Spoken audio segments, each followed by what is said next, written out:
کردار بھی تمہارا اسلامی کردار ہو، تہذیب بھی تمہاری اسلامی تہذیب ہو، انتہا علماء نے کہا کہ تمہاری فکر بھی اسلامی فکر اور تمہاری حرکت بھی اسلامی حرکت ہونی چاہیے۔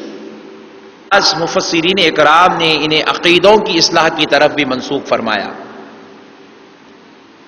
کیونکہ اگر کسی کا عمل تو اسلامی ہو جائے، بہتر سے بہتر ہو جائے، واقعی کامل و اکمل طور پر اسلامی عمل اس میں موجود ہو، لیکن عقیدے کی اس کے اندر اگر درستگی نہ ہو، عقیدہ اس کا مضبوط نہ ہو، تو پھر وہ عمل اس کا اللہ کی نظر میں رائے گا اور بیکار ہے۔ آپ پوچھیں کہ بھائی عقیدہ کیا چیز ہے، تو صرف ایک عقیدے کی درستگی کیا چیز ہے اس بات کو بتانے کے لیے ایک مثال عرض کر رہا ہوں۔ جیسے کہ اہل سنت والجماعت کا یہ عقیدہ ہے اور ہر مسلمان کا بھی یہی عقیدہ ہونا چاہیے کہ حضور نبی کریم رحمت للعالمین صلی اللہ علیہ وسلم ہر جگہ حاضر اور ناظر ہیں۔ یہ عقیدہ اہل سنت ہے، حضور ہر جگہ حاضر اور ناظر ہیں۔ معزز سامعین اکرام، لیکن بعض حضرات اس بات پر اعتراض کرتے ہوئے سوال کرتے ہیں، بھائی جب حضور ہر جگہ حاضر اور ناظر ہیں تو پھر آپ لوگ مدینے پاک کیوں جاتے ہو؟ بات معترض کا جو اعتراض ہے اسے غور کرنے کی ضرورت ہے۔ جب اس نے پوچھا بھائی آپ لوگ سلام حضور کو پیش کرنا چاہتے ہو تو مدینے جا کے پڑھو، تو ہم نے جواب دیا کہ بھائی حضور ہر جگہ حاضر و ناظر ہے، ہم یہاں سے بھی سلام پڑھے تو سنتے ہیں، وہاں بھی پڑھے تو سنتے ہیں، وہاں بھی پڑھے تو سنتے ہیں۔ غلام جس جگہ کھڑے ہو کر سلام پڑھ لے، نبی پاک صلی اللہ علیہ وسلم غلام کی سلام کو بھی سنتے ہیں، غلام کی ندا کو بھی سنتے ہیں، غلام کے نذرانے کو بھی سماعت فرماتے ہیں، غلام کے نذرانوں کو قبول بھی کرتے ہیں۔ تو اس نے کہا پھر جواب دے کہ بھئی حضور اگر ہر جگہ حاضر و ناظر ہے تو پھر مدینے پاک کیوں جاتے ہو؟ تو پھر قربان جائیں علماء اہل سنت کے جواب دیا کہ کسی خاص اور مخصوص جگہ کے لیے حضور کی زیارت کی نیت سے سفر کرنا اس بات کی علامت نہیں کہ حضور صرف وہیں پر رہتے ہیں، یہاں تشریف آوری نہیں ہو سکتی، اس بات کی دلیل نہیں ہے۔ اللہ تو ہر جگہ موجود ہے، اللہ تو ہر جگہ موجود ہے، لیکن جب جلوہ دکھانا چاہا تو پیارے مصطفیٰ کو عرش کے آگے بلا لیا، عرش کے آگے بلا لیا۔ تو رب بتا رہا ہے میں تو ہر جگہ موجود ہوں، لیکن جلوہ گری کوئی خاص مقام پر ہوتی ہے، اس لیے اس خاص مقام پر بلایا گیا اور اپنی خاص تجلیات سے سرفراز کیا گیا۔ اسی طرح آپ دیکھیں اللہ تو ہر جگہ موجود ہے،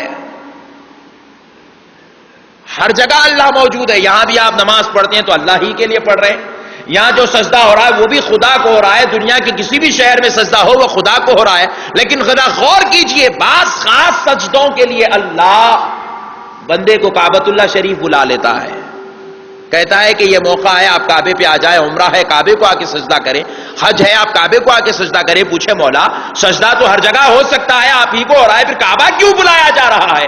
کہا ہر جگہ گھر ہمارا ہی ہے، لیکن کعبے کو خاص نسبت ہے، ہماری وہ خاص جلوہ گری کی جگہ ہے۔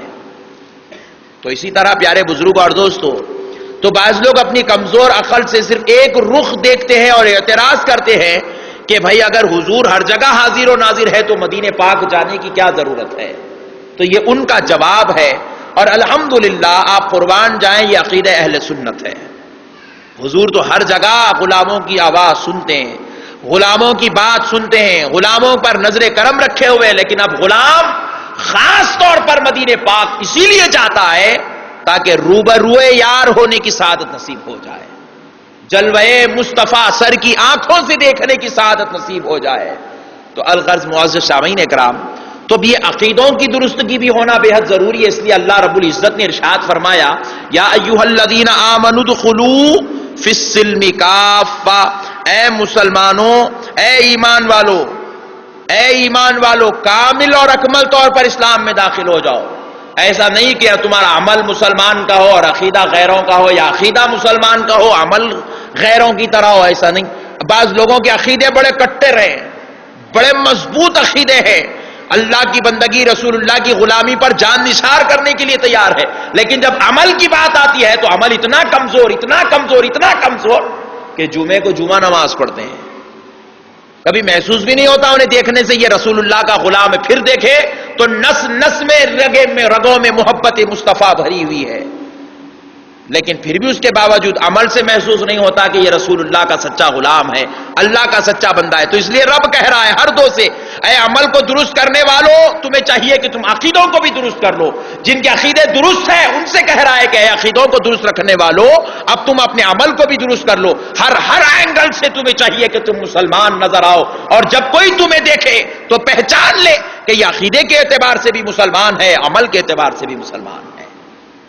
معزز سامعین کرام، ایک اسی طریقے سے ایک اور عقیدہ ہمارے پیارے نبی رحمت للعالمین صلی اللہ تعالی علیہ وسلم کی شان اقدس اور آپ کے تعلق سے مسلمان کو جو عقیدہ رکھنا چاہیے، اس تعلق سے ایک بات عرض کرتا ہوں۔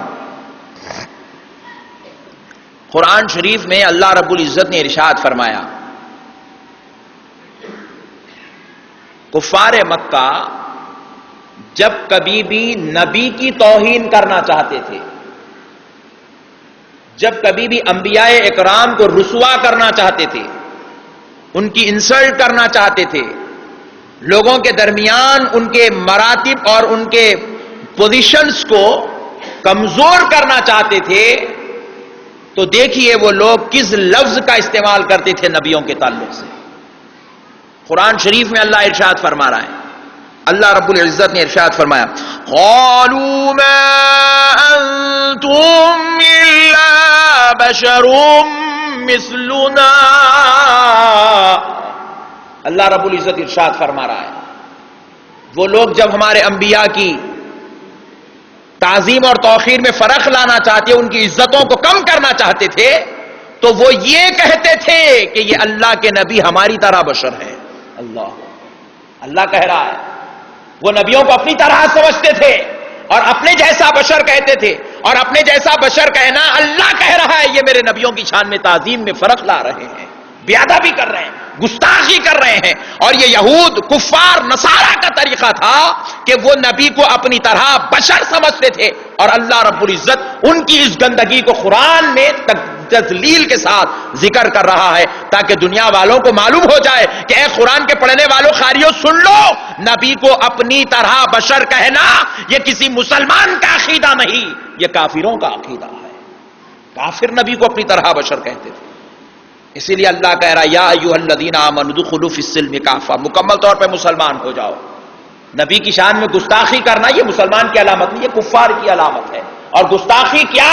نبی کی تکذیب نہیں، نبی کے گناہ کا ذکر نہیں، نبی کو اپنی طرح بشر کہنا یہ نبی کی بے ادبی ہے، نبی کی شان میں گستاخی ہے۔ نبی کی شان و عظمت کی دھچیاں اڑا رہی جاتی ہے کہ نبی کو اپنی طرح بشر کہا جائے۔ اللہ کہہ رہا ہے کفار کی عادت تھی کہ وہ نبی کو اپنی طرح بشر کہتے تھے۔ اب آپ دیکھتے چلے جائیے، نعوذ باللہ من ذالک، آج کل لوگ حضور کی شان میں تو ایسی گستاخیاں اور ایسی بے ادبیاں کرتے ہیں، اس طریقے کی جو ہے ظالمانہ گفتگو کرتے ہیں کہ معزز سامعین کرام، شیطان بھی اسی وجہ سے تذلیل کیا گیا، ذلیل ہو گیا، رسوا کر دیا گیا کہ اس نے اپنے آپ کو نبی سے کمپیئر کیا تھا۔ یہ کمپیریزن اللہ کو ناپسند ہے۔ کمپیئر جو کرتے ہیں لوگ، میں اتنا ہوں تو اتنا ہے، تیرے میں مجھ میں یہ خوبی ہے یہ خامی ہے، تجھ میں کیا بڑا فرق ہے، میں بھی اس بات کا حقدار ہوں، یہ جو کمپیئر کرتے ہیں یہ اللہ کو بڑا ناپسند ہے۔ شیطان نے خدا کی بارگاہ میں جو سب سے پہلا جملہ پیش کیا جہاں سے ناراضگی کا سلسلہ شروع ہوا، وہ پہلا جملہ تھا کہ میں آدم کو سجدہ نہیں کروں گا۔ رب نے پوچھا بھائی کیا وجہ ہے تو آدم کو سجدہ کیوں نہیں کرے گا؟ آپ غور کیجئے، وجہ بیان کر رہا ہے جو اس کے لیے ابلیس بننے کا سبب بن گئی، جو قیامت کی صبح تک کے لیے لعنتی ہونے کا سبب بن گئی، جو مردود ہونے کا سبب بن گئی۔ کیا تھی وہ وجہ؟ قرآن میں اللہ نے اس کا ذکر کیا ہے۔ 23ویں پارے میں اللہ رب العزت ارشاد فرماتا ہے خلقتنی من نار وخلقته من طین. شیطان سے پوچھا کہ تو نے سجدہ کیوں نہیں کیا آدم کو، کیوں کرنا نہیں چاہتا؟ تو جواب دیا اے اللہ میں آگ کا بنا ہوا ہوں، وہ مٹی کے بنے ہوئے ہیں، میں آگ والا مٹی والے کو سجدہ کیوں کرے گا؟ کمپیئر کیا، آگ اور مٹی کو کمپیئر کیا. اللہ بولا اچھا بنانے والے ہم ہیں اور تو اپنے آپ کو کمپیئر کر رہا ہے. ذرا غور کیجئے، اس نے تو اپنی ذاتی صفات پر تکبر کیا تھا تو رب کو گوارا نہ ہوا، پھر یہ غلام ہو کر آقا پر تکبر کرے گا تو غلام کیسے گوارا کیا جائے گا؟ کیسے گوارا ہوگا؟ اگر کوئی یوں کہے کہ مجھے بھی دو آنکھ دو ناک ہے اور میں بھی ہاتھ پیر والا ہوں اور نبی کو بھی دو آنکھ دو پیر ناک ہے، وہ بھی میری طرح ہے، میں بھی نماز پڑھتا ہوں نبی بھی نماز پڑھتے، نعوذ باللہ اگر ایسا کمپیئر کرے گا تو یقین جانیے وہ شیطان جتنا بدترین درجے کا لعنتی ہوا، اس سے بڑا بدترین درجے کا لعنتی وہ ہے جو غلام ہو، کلمہ نبی کا پڑھتا ہو اور اپنے آپ کو نبی سے کمپیئر کرتا ہو. نعوذ باللہ من ذالک. ایک بار حضور سیدنا بلال رضی اللہ تعالی عنہ کے بازو میں ایک یہودی بیٹھا دسترخوان پر، حضور کے دسترخوان پر. حضرت بلال کے بازو بیٹھے کھانا کھا رہا ہے، اور یہ یہودانہ فطرت ہے دیکھیے کمپیئر کرنا. تو کھانا کھاتے کھاتے حضرت بلال سے یہودی نے پوچھا اے بلال ایسی کیا خاص بات ہے جو تم اس محمد پر تم لوگ اتنا مرتے ہو، تم ان کے اتنے دیوانے ہو، اتنے شیدائی ہو، ایسی کیا خاص بات ہے؟ تو حضرت بلال نے پوچھا نادان کون سی بات میں تجھے برابری نظر آ رہی ہے؟ عاشق کا دیکھنا الگ ہوتا ہے، منافق کا دیکھنا الگ ہوتا ہے. ہر ایک کے دیکھنے پر ہمیں گمراہ ہونے کی ضرورت نہیں. دیکھنے والے کو ہمارے استاد محترم فرماتے تھے جس کی جیسی نظر ہوتی ہے اس کو ویسا نظر آتا ہے. کیا بتاؤں میں تمہیں مجھے کیا کیا نظر آتا ہے، جس کی جیسی نظر ہوتی ہے اس کو ویسا نظر آتا ہے. ایک یہودی حضور کے سامنے آیا، نعوذ باللہ حضور کی شان میں بے ادبیاں کرنے لگا، گستاخیاں کرنے لگا، گندی گندی باتیں بولنے لگا. پھر حضرت ابوبکر آئے اور حضور کی شان میں تعریفیں کرنے لگے، ثناخوانی کرنے لگے، توصیف میں وقت گزار دیے. جو صحابی بیٹھے تھے دونوں کی گفتگو کو سن رہے تھے، پریشان ہوئے، پوچھے یا رسول اللہ وہ پہلا والا آیا کچھ گستاخیاں کر گیا، یہ بعد والے آئے اور تعریف کر گئے. تو حضور فرماتے میں آئینہ ہوں، جس میں جو ہوتا ہے مجھ میں دیکھتا ہے وہ بیان کر دیتا ہے. ابو بکر میں اچھائی تھی، اچھائی بیان کیے، اس کے اندر گندگیاں تھی، میں آئینہ ہوں، گندگیاں دکھی وہ بیان کر کے گیا. تو جس کی جیسی نظر ہوتی ہے ویسا نظر آتا ہے. تو پھر قربان جائے حضرت بلال بھی بیٹھے ہیں، یہودی بیٹھا ہے، حضرت بلال سے پوچھ رہا ہے ایسی کیا چیز تم نے محمد میں دیکھی جو اتنے دیوانے اور وارفتہ ہو؟ تو حضرت بلال نے کہا نادان تجھے برابری کہاں نظر آ رہی ہے جو یہ سوال کر رہا ہے؟ تو حضرت بلال سے کہا دیکھو میں بھی بیٹھا ہوں کھانا کھا رہا ہوں، وہ بھی بیٹھے کھانا کھا رہے ہیں، میں بھی نوالے اٹھا رہا ہوں وہ بھی نوالے اٹھا رہے ہیں، میں بھی چاول کھا رہا ہوں وہ بھی چاول کھا رہے ہیں، میں جو لے رہا ہوں وہ بھی لے رہے ہیں، بس وہ بھی پیٹ ہی میں جاتا ہے، ان کے پاس بھی فضلہ بنتا ہے، میں بھی کھاتا ہوں میرے پاس بھی فضلہ بن رہا ہے، فرق کہاں ہے بلال؟ تو حضرت بلال نے کہا نادان تو جو نوالا لے رہا ہے غور سے سن، وہ نوالا رب کی بارگاہ میں شکوا کر رہا ہے کہ اے اللہ مجھے دسترخوان مصطفیٰ کا نوالا رکھا اور نبی کے بجائے کافر کے پیٹ میں ڈال دیا، اور جو نبی لے رہے ہیں وہ نوالا شکر ادا کر رہا ہے مولا یہودی بھی ہے لیکن تیری رحمت کے قربان جاؤں تو نے مجھے مصطفیٰ کا نوالا بنا دیا ہے.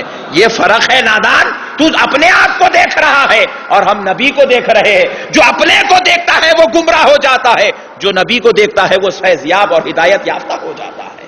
تو نظر نبی پر ہونی چاہیے تو بندے کو ہدایت مل جاتی ہے.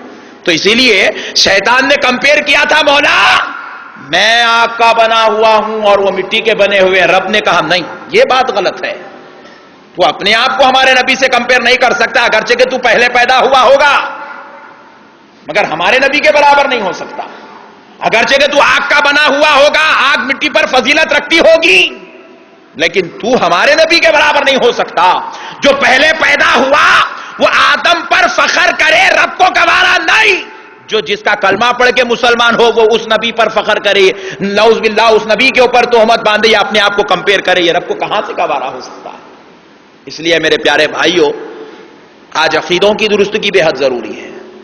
آج اپنے معاملات کو سدھارنا ہمارے لیے بے حد ضروری ہے. جب تک ہم ایسے معاملات کو درست نہیں کر لیں گے اس وقت تک اللہ رب العزت نے ہم پر رحمت نہیں فرمائے گا، ہم پر کرم نہیں فرمائے گا. معزز سامعین اکرام، آپ ذرا غور کیجئے، اللہ رب العزت نے حضور صلی اللہ علیہ وسلم سے تو کہا کہ اے حبیب صلی اللہ تعالی علیہ وسلم آپ ذرا فرما دیں، قل انما انا بشر مثلکم. قل اے پیارے مصطفیٰ آپ فرما دیں، انما انا بشر مثلکم، کہ میں تمہارے جیسا تمہاری طرح ایک بشر ہوں. آپ فرما دیجئے، اللہ خود نہیں کہہ رہا ہے کہ اے پیارے مصطفیٰ آپ ان کی طرح بشر ہیں، اللہ نہیں کہہ رہا ہے. اللہ کہہ رہا ہے حبیب آپ فرما دیں کہ آپ ان کی طرح بشر ہیں. کیونکہ آپ فرما دیں، آپ جو فرماتے ہیں وہ عاجزی ہوتی ہے. آپ اگر کوئی بات اپنی شان رکھتے ہوئے بھی کوئی بات لوگوں کے لیے کہہ رہے ہیں تو وہ آپ کی عاجزی ہے. اور اے حبیب اگر آپ ایسا کہو گے تو قیامت تک جتنے بڑے بڑے اولیاء پیدا ہوں گے، علماء پیدا ہوں گے، صلحاء پیدا ہوں گے، بڑے بڑے پیران کامل پیدا ہوں گے، ہواؤں میں اڑنے والے سورما پیدا ہوں گے، آپ اتنے بڑے منصب پر ہو کر جب عاجزی کا یہ پہلو اختیار کریں گے تو قیامت تک آنے والے محبوبوں کو بھی عاجزی کرنا نصیب ہو جائے گا. غوث ہونے کے بعد بھی وہ لوگوں کے درمیان میں بیٹھنے میں فخر محسوس کرے گا، کیونکہ نبی ہو کر آپ لوگوں کے بیچ میں بیٹھ رہے ہیں. ولی ہو کر بھی وہ لوگوں سے بات کرنے اور ان کو اپنے کو ان کے جیسا سمجھنے میں وہ فخر محسوس کرے گا، کیونکہ آپ نبی ہو کر لوگوں کو اپنی طرح اور اپنے آپ کو لوگوں کی طرح سمجھ رہے ہیں. آپ عاجزی کہہ دو، آپ عاجزی بتا دو تاکہ قیامت تک ہر بڑے آدمی کے لیے عاجزی سبق بن جائے، ان کے ساری سبق بن جائے.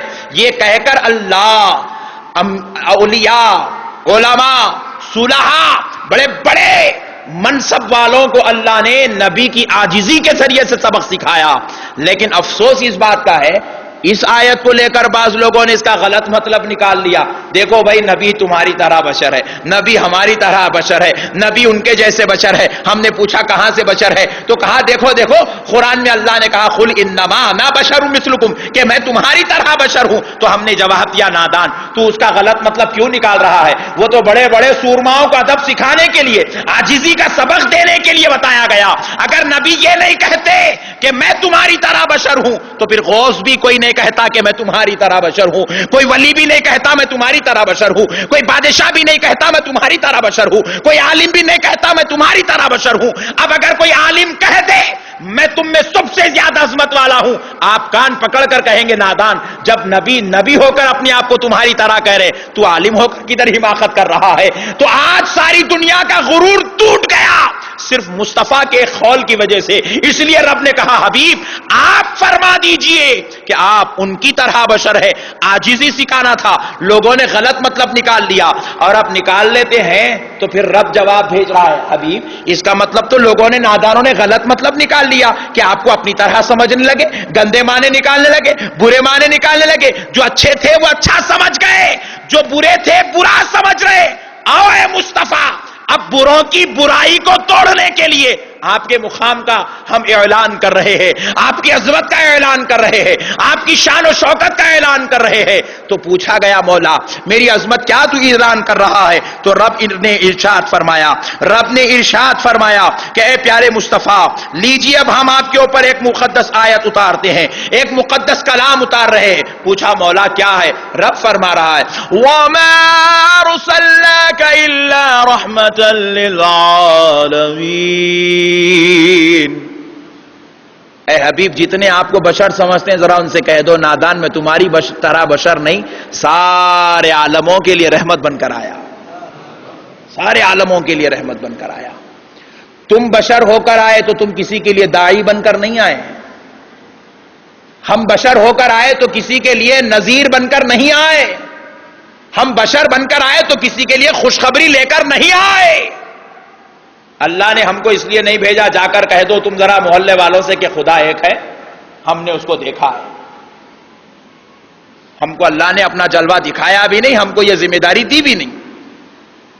لیکن جب پیارے مصطفیٰ تشریف لائے تو رب نے فرمایا وَدَاعِيًا إِلَى اللَّهِ بِإِذْنِهِ وَسِرَاجًا مُنِيرًا وَبَشِّرِ الْمُؤْمِنِينَ بِأَنَّ لَهُم مِّنَ اللَّهِ فَضْلًا كَبِيرًا۔ اے حبیب، جو دیوانے آپ کو اپنی طرح سمجھتے ہیں، ان دیوانوں سے، ان بیگانوں سے ذرا کہہ تو دو کہ نادانو تم عام انسان بن کر آئے، وَدَاعِيًا، میں داعی اللہ کے دین کی دعوت لے کر آیا ہوں، میں جو کہہ دوں وہ شریعت، میں جو کر دوں وہ شریعت، تو جو کرے وہ کچھ بھی نہیں، میں جو کہہ دوں وہ شریعت ہے، میں جو کر دوں وہ شریعت ہے، اگر جو چیز میری عمل تیری عقل میں داخل نہ ہو وہ معجزہ ہے۔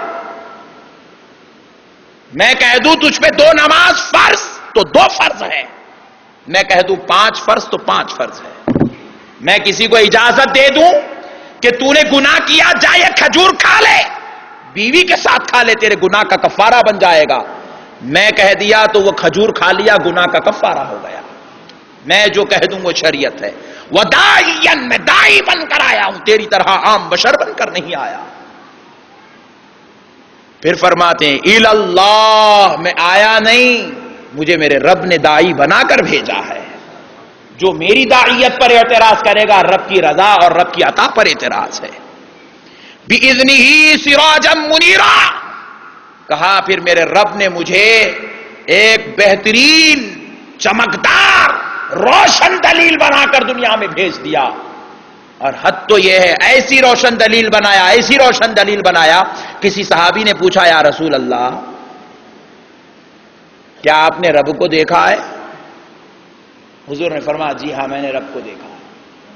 بولے یا رسول اللہ میں بھی رب کو دیکھنا چاہتا ہوں تو کیا کروں؟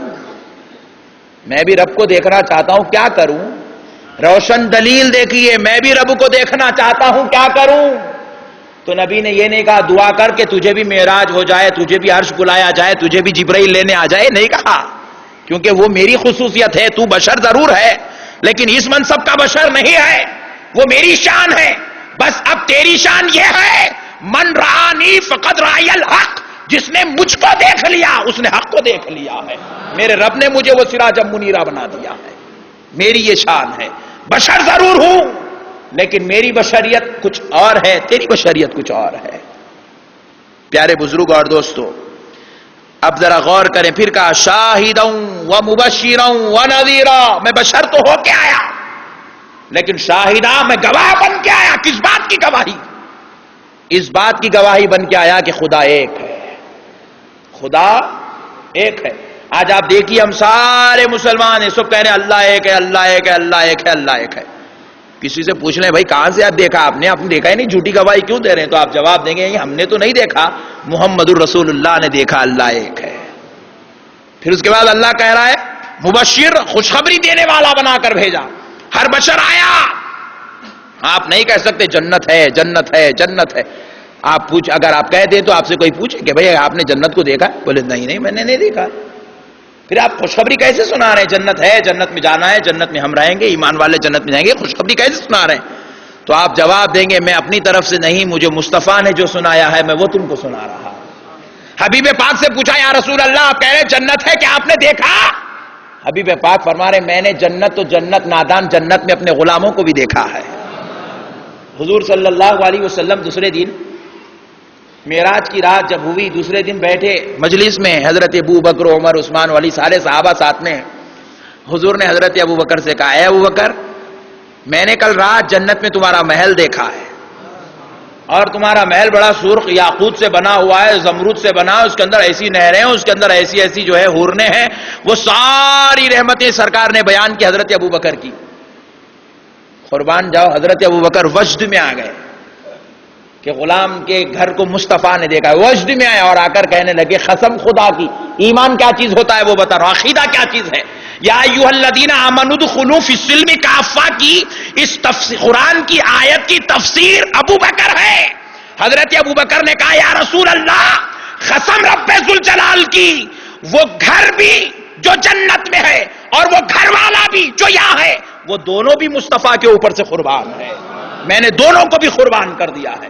نہ مجھے میں چاہیے نہ مجھے وہ گھر چاہیے, میں نے دونوں کو بھی مصطفیٰ کے قدموں میں ڈال دیا ہے. قربان جائے, یہ عقیدہ ہوتا ہے, یہ ایمان والی بات ہے.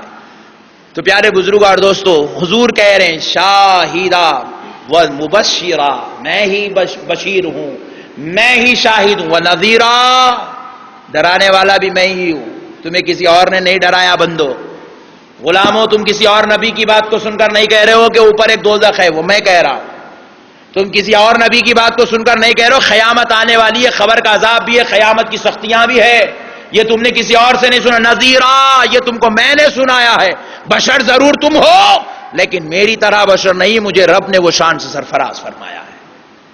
قربان جائے پیارے بزرگ اور دوستو, آج اپنے عقیدوں کی درستگی کی بڑی ضرورت ہے. اور اس مسجد میں بیٹھے ہوئے تقریباً 100% الحمدللہ ہمارا عقیدہ درست ہے. مضبوطی کے لیے باتیں عرض کروں, لیکن اب ایک گزارش ہے کہ میرے بھائی ہم ذرا اپنے عمل کو درست کر لیں, اپنے اعمال کو درست کریں, ذرا نمازوں کی پابندی کریں, رسول اللہ صلی اللہ علیہ وسلم کے سچے عاشق و غلام بنے, عمل والے غلام بنے, تقوی والے غلام بنے, پرہیزگاری اختیار کریں, عاجزی اور انکساری اختیار کریں. جو یہ عاجزی اور انکساری اختیار نہیں کرتا, اللہ تبارک و تعالیٰ اس کی بارگاہ میں وہ مقبول بندہ نہیں ہوتا. خود رسول اللہ صلی اللہ تعالی علیہ وسلم بھی اس غلام سے ناراض رہتے ہیں جو حضور کا غلام ہونے کا دعویٰ تو کرتا ہے اور حضور کو الحمدللہ سمجھا ہوا ہے, حضور کی نبوت کو مانتا ہے, حضور کی رسالت کو مانتا ہے, حضور کی شان و عظمت کو بھی مانتا ہے, اور پھر جب پلٹ کر دیکھا جائے تو عمل کافروں, یہودیوں, عیسائیوں اور شیطانیت پر مبعوث ہے. تو پھر پیارے بھائی, ایسے غلام اللہ کے دربار میں ناپسندیدہ غلام ہیں. اس لیے آج ہمیں ضرورت ہے ہم ذرا عاشق غلام بنے, سچے غلام بنے. کیسے غلام بنے دیکھیں, حضرت اویس قرنی رضی اللہ تعالیٰ عنہ راستے سے گزر رہے تھے. حضرت اویس قرنی کو بچے دیوانہ سمجھ کر, نادان چھوٹے بچے دیوانہ سمجھ کر پتھر پھینک کر مارتے تھے. وہ عشق مصطفیٰ میں اس طرح فنا ہو چکے تھے کہ انہیں خود اپنی خبر نہ تھی, تو پتھر پھینک کر مارتے تھے. تو حضرت اویس قرنی رضی اللہ تعالیٰ عنہ بچوں کی طرف پلٹ کر کہتے ہیں, اے میرے پیارے بچوں, جب تم مجھے پتھر مارو تو ذرا چھوٹے چھوٹے پتھر لے کر مارا کرو, کیونکہ تم مجھے بڑے پتھروں سے مارتے ہو اور خون نکلتا ہے تو وضو ٹوٹ جاتا ہے, اور جب وضو ٹوٹ جاتا ہے تو میں بے چین ہو جاتا ہوں, کیونکہ میں بے وضو مصطفیٰ کا ذکر نہیں کرتا. اللہ اللہ, تم چھوٹے پتھروں سے مارتے رہو, تمہارا کام بھی چلتا رہے اور وضو کی سلامتی سے میرا کام بھی چلتا رہے. میں اپنے نبی کے ذکر میں مصروف رہوں اور تم اپنی دیوانگی میں مصروف رہو, میں اپنی دیوانگی میں مصروف رہوں. تو حضرت اویس قرنی نے بتا دیا کہ غلام وہ ہے راستوں میں چلے, دن و رات, شب و روز, ہر وقت وہ اپنے نبی اور اپنے رب کو یاد کرتا رہتا ہے. آج ایسی غلامی کی ضرورت ہے. کوشش کریں گے بھائی انشاءاللہ. اگر ایسی کوشش کر لیں گے تو یقین جانیے مدینہ کوئی دور نہیں, آپ آنکھ بند کریں گے تو سرکار کا دیدار نصیب ہو جائے گا, سرکار کی مدد آ جائے گی, سرکار کی خاص قربت نصیب ہو جائے. کوئی تعجب کی بات نہیں. ہمارا ایمان کمزور ہے اس لیے ہم ایک بڑی بات سمجھتے ہیں, لیکن قسم خدا کی جب غلام جتنا کثرت سے اپنے آقا کو یاد کرتا ہے اتنی ہی کثرت سے غلاموں کو اپنے آقا کی نوازشات اور قربت نصیب ہوتی چلی جاتی ہے. امام بوصیری رحمت اللہ علیہ بیمار تھے, کیا ہوا, بیماری کے عالم میں خوب سرکار کے ذکر میں لگے ہوئے. ہوا کیا, تاجدار مدینہ خود ان کے گھر تشریف لائے, مانڈی ڈالے, بیٹھے, ان کا سر اپنے گود میں لے لیے. ایسا نوازتے ہیں غلاموں کو, بشرطے کہ غلام غلام بن کے زندگی گزارے تو آقا کی نوازش ضرور ہوتی ہے. امید کرتا ہوں کہ آپ ہم کوشش کر کے حضور کے خاص مقرب غلام بننے کی کوشش میں لگے رہیں گے. اللہ تعالیٰ کی خاص بندگی میں اس کے خاص بندے بننے کی کوشش کرتے رہیں گے. اللہ رب العزت سے دعا ہے پروردگار پیارے نبی رحمت اللہ عالمین صلی اللہ علیہ وسلم صدقے طفیل سے مولا ہم کو بلاؤں, بیماریوں, مصیبتوں, پریشانیوں, رنج و عالم, آفات اور بلیات سے محفوظ فرما دے. خوب تیری بندگی, تیرے نبی کی غلامی عطا فرما دے. دونوں جہاں کی سعادتوں, برکتوں, نعمتوں سے مالا مال فرما دے. وما علینا الا البلاغ والحمد للہ.